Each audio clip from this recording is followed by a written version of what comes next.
देख रहे हैं सिटी इंडिया न्यूज चैनल, हक की आवाज। Mahmood lake view convention, MM Pahadi, Kishan Bagh road, Hyderabad. अस्सलामुअलैकुम, मैं हूं Sheikh Umar. City India news में आप तमाम का खैर मकदम है। आइए देखते हैं स्पेशल रिपोर्ट। तेलंगाना में BRS की शिकस्त।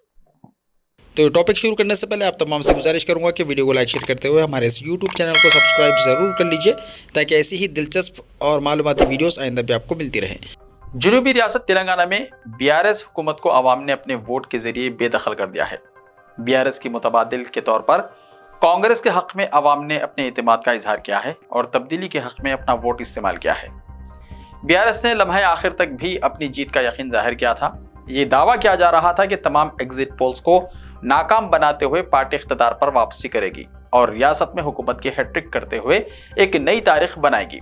ताहम ऐसा हो नहीं पाया है और BRS ने इख्तिदार से अपनी बेदखली का एतराफ़ भी कर लिया है। रियासती वजीर KT रामाराव ने पार्टी शिकस्त की जिम्मेदारी कबूल करते हुए कांग्रेस को मुबारकबाद भी दी है और 2 मियादों के लिए मौका देने पर रियासत के अवाम का शुक्रिया भी अदा किया है। K चंद्रशेखर राव ने चीफ मिनिस्टर के ओहदे से अपना इस्तीफा भी गवर्नर को रवाना कर दिया है और वो आराम करने के लिए फार्म हाउस रवाना हो गए। इंतखाबी मुहिम के दौरान ही KCR ऐलान कर रहे थे कि अगर इन्हें शिकस्त हो जाती है तो वो फार्म हाउस में आराम करने चले जाएंगे। अब जबकि नताइज का ऐलान हो गया है और रियासत के अवाम ने कांग्रेस के हक में अपने फैसले का इजहार कर दिया है, तो KT रामाराव ने ऐलान किया है कि पार्टी इन नताइज का जायजा लेगी, इनका पोस्टमार्टम किया जाएगा और शिकस्त की वजूहात का जायजा भी लिया जाएगा। यकीनी तौर पर हर जमात को अपनी इंतखाबी शिकस्त का जायजा लेने की जरूरत होती है। BRS को भी जायजा लेना चाहिए।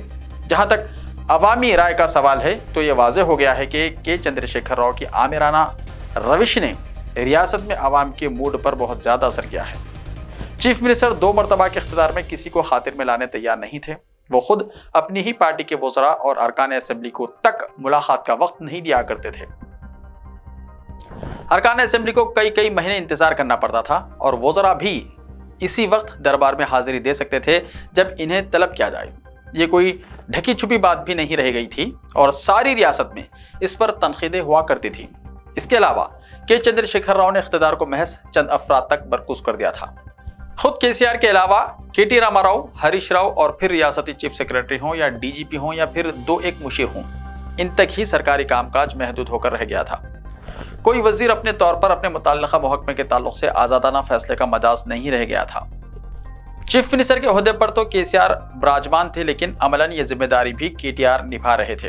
इन्हें रियासती नज़्म व नस्क चलाने की एक तरह से ट्रेनिंग दी जा रही थी, क्योंकि KCR अपने फर्जंद को चीफ मिनिस्टर के ओहदे पर देखना चाहते थे। इनकी यह ख्वाहिश पूरी नहीं हुई और उन्होंने जिस तरह का जिद्दी और हठधर्मी वाला रवैया अख्तियार किया था, इलेक्शन में यही रवैया उनकी शिकस्त की वजह बन गया। यह अलग बात है कि BRS के साबिक़ा वज़रा या कायदीन इसकी खुली आम शिकायत ना करते रहे हैं, लेकिन इन्हें ज़रूर ये शिकायत रही थी कि खुद उनकी पार्टी के चीफ मिनिस्टर उनकी दस्तरस में नहीं रह गए हैं। अवामी मसाइल पर कई महीने टाल मटोल का रवैया अख्तियार करना और अचानक ही कोई बड़ा फैसला करते हुए सब पर मुसल्लत कर देना KCR की आदत रही थी। KCR को शायद ये एहसास हो गया था कि अब कांग्रेस में वो दमखम नहीं रह गया है कि वो BRS को शिकस्त दे सके। वो इख्तिदार के नशे और ताकत के ज़ुल्म में मुब्तला हो गए थे और रियासत के अवाम को उनका यह अंदाज पसंद नहीं आया और उन्होंने अपनी राय का अपने वोट के जरिए इजहार कर दिया। यह भी अब वाज़ेह दिखाई देने लगा है कि KCR असेंबली इजलास में भी शिरकत नहीं करेंगे और यहाँ भी जिम्मेदारी KTR के सुपुर्द कर दी जाएगी। KTR को अब पार्टी शिकस्त की वजूहात का पता चलाने के अलावा पार्टी के तर्ज कारकर्दगी में भी तब्दीली पर गौर करने की ज़रूरत है, ताकि रियासत की सियासत में BRS का वजूद बरकरार रहे। ऐसे ही ताज़ा तरीन खबरों के लिए देखते रहिए सिटी इंडिया TV। तो मिलते हैं कल, तब तक के लिए अपना ख्याल रखिए। अल्लाह हाफ़िज़।